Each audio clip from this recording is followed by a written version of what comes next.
Hi friends. నవరాత్రుల్లో 9వ రోజు ఆయుధ పూజ ఎందుకు జరుపుకుంటారో తెలుసా?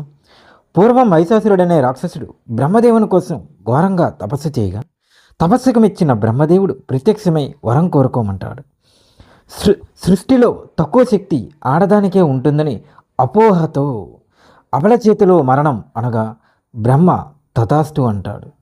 వర ప్రభావంతో ముల్లోకాలను ముప్పు తెప్పులు పెట్టగా దేవదేవతలు అందరూ త్రిమూర్తులను వేడుకుంటారు.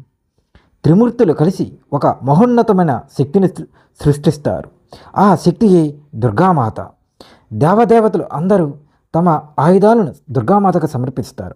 అలా దేవతలు సమర్పించిన ఆయుధాలతో 9 రోజుల పాటు మహిషాసురునితో భయంకరమైన యుద్ధం చేయగా 9వ రోజు తన ఆయుధాలకు మరింత శక్తి కోసం ఆయుధ పూజ చేసి 10వ రోజు మహిషాసురుని సంహరిస్తుంది. అలా ఆయుధ పూజ చేసిన 9వ రోజుగా మనం ఆయుధ పూజ జరుపుకుంటాం. మహిషాసుర సంహారం జరిగిన 10వ రోజును విజయదశమిగా జరుపుకుంటాం.